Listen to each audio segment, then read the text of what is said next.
ఈ వీడియోలో మనం భగవద్గీత అధ్యాయము 13 శ్లోకము 13ను పరిశీలిద్దాం. క్షేత్రజ్ఞ విభాగ యోగంలో శ్రీకృష్ణుడు జ్ఞానం గురించి వివరించిన తరువాత ఆ జ్ఞానంతో తెలుసుకోదగిన పరమ సత్యమైన జ్ఞేయం గురించి ఇప్పుడు అర్జునుడికి బోధిస్తున్నాడు. మొదటగా ఈ పవిత్ర శ్లోకాన్ని భక్తితో విందాం. జ్ఞేయం యత్తత్ ప్రవక్ష్యామి యజ్ఞాత్వామృతమశ్నుతే అనాదిం మత్పరం బ్రహ్మ న సత్తన్నాసదుచ్యతే. ఈ శ్లోకం అర్థమేమిటంటే, దేనిని తెలుసుకుంటే మనిషి అమరత్వాన్ని పొందుతాడో ఆ తెలుసుకోదగిన వస్తువు గురించి వివరిస్తాను అని కృష్ణుడు అంటున్నాడు.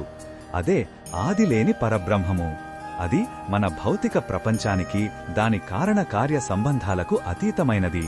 అందుకే దానిని ఉంది అనిగాని లేదు అనిగాని మాటలతో చెప్పలేము.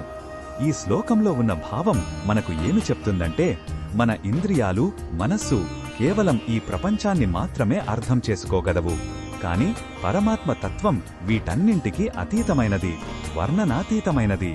ఆ అనంత సత్యాన్ని మన పరిమిత బుద్ధితో గ్రహించలేమని గుర్తించి వినయంతో ఉండాలని ఈ శ్లోకం సూచిస్తుంది. ఈ బోధనను మన దైనందిన జీవితంలో ఎలా ఉపయోగించుకోవచ్చు అంటే, మనం ప్రతి విషయాన్ని మంచి చెడు, ఉంది లేదు అని విభజిస్తాం. ఈ శ్లోకం ఆ ద్వంద్వ భావనను దాటి చూడమని చెబుతుంది.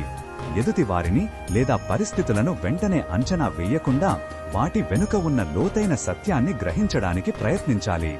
మన జ్ఞానం పరిమితమైనదని తెలుసుకొని అహంకారం లేకుండా జీవించడమే అసలైన ఆధ్యాత్మిక సాధన. మరిన్ని భగవద్గీత శ్లోకాల అర్థాన్ని తెలుసుకోవాలంటే మా తదుపరి వీడియోలను తప్పకుండా చూడండి.